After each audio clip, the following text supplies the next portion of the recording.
What am I afraid of? Do you ever get caught up answering that question? What am I afraid of? Or am I afraid of people? Am I afraid of life? What am I afraid of? A Course in Miracles gives us a good education on understanding the atonement in practical sense. But if we'll open up our mind, we can learn it in a practical manner. When you ask yourself, what am I afraid of? It doesn't always mean that your fears are controlling you. Many individuals are afraid of life and afraid of people, and this keeps them from taking action on their goals and their dreams. You know, being afraid of life often does lead to dead ends. Hello, everyone. This is James Nussbaumer, and I'm the author of The Master of Everything. It's a story of mankind in the world of illusion we call life, and its sequel is called Mastering Your Own Spiritual Freedom. And these are the first two books of an ever-developing series, and book 3 is on its way out anytime now, called And Then I Knew My Abundance. But let's get back to, why do we often ask, what am I afraid of? Surely, you know, as humans, we will at times have our fears. There's no doubt in that. But if we can see beyond fear by overlooking it, we are undoing what is trying to keep us stuck. And this undoing process is where we learn to experience everyday miracles in our life, miracle manifestation, not magic, but everyday miracles. You become successful in your own right is what happens. You never need to ask yourself, what am I afraid of? You become at one, so to speak, with your inner value.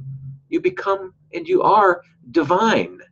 Think about the ways that we walk toward love as we look for it, still hating it and terribly afraid of how it may treat us. And then we ask, what am I afraid of? Or are we really afraid of life and what we're capable of making of it? Or, you know, or capable of creating it? Are we afraid of what our creative possibilities are? Do we fear success? What is the bottom line when we're asking ourselves, what am I afraid of? Answering this question within yourself can be an advancement to love's meaning and a way to leave behind the illusions that surround you and that you live by. But if we revert to illusion as our being afraid of people and afraid of life, more fear only increases. When we hang on to this fear, we just see fear in too many things that are unnecessary. Being afraid of life, let's be real here for a moment. Don't you really know the truth about yourself? I mean, isn't it solid in rock rather than sand? Yes, you do know the truth about you, and this is why at times you may harp on yourself a little bit when you say, and what am I afraid of? When we are able to share the fearless truth with everyone around you, I want to say your brothers and sisters in the world, when you are able to share the truth, the fearless truth, with the world, the people that you feel an attachment to, who may be even frightened a little bit, that you might be trying to help out, what you're actually doing is you're holding their hand in the chain of the atonement. The atonement of Christ. What is the atonement?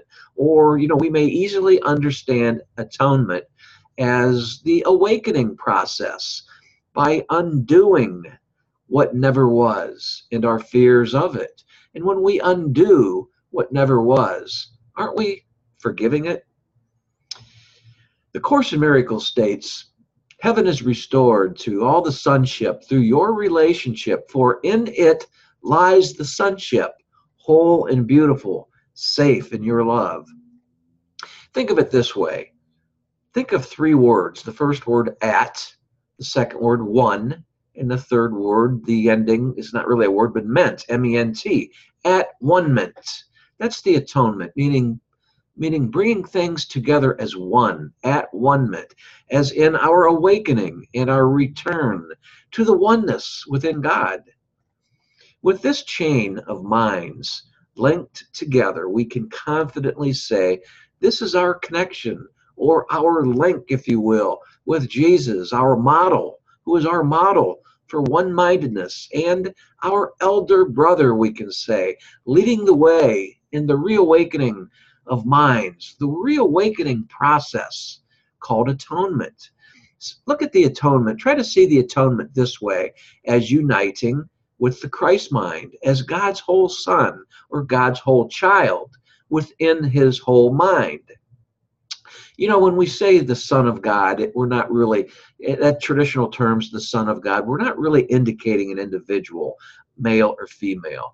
The word son was just used in a masculine overtone because that's what we're used to. And in those times, masculine overtone was more dominant than it is today. But so let's look at the Son of God as God's whole child.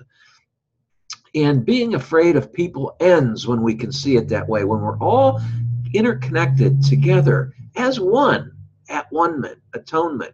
Being afraid of people ends. In this state of mind, we may more easily put an end to being afraid of life and never having to scold yourself again by saying, what am I afraid of? You know, Jesus entered the dream of life for our purpose, for a purpose of resurrecting as Christ, which gave us the direction for leaving the illusions of the ego mind behind and opening our eyes to our own awakening from the dream. But remember, Jesus was able to manifest the Holy Spirit through our right-mindedness and on to one-mindedness, where he experienced himself as Christ. He shows us the same path with the same ability he had while on this earth, or should I say, while living amongst us in the dream of separation. Also keep in mind that the period from Jesus' birth to bodily death to the present, as I'm speaking to you now, to this day, which we may call some 2,000 years ago, which really 2,000 years of time, but was really only an instant ago or less. A nanosecond, if you will, only an instant ago as time in the dream of separation. In reality, where time does not exist, behind the projection screen, the theater screen that we project images on, that becomes our world, behind that screen, where the true reality exists, time and space and the material world do not exist.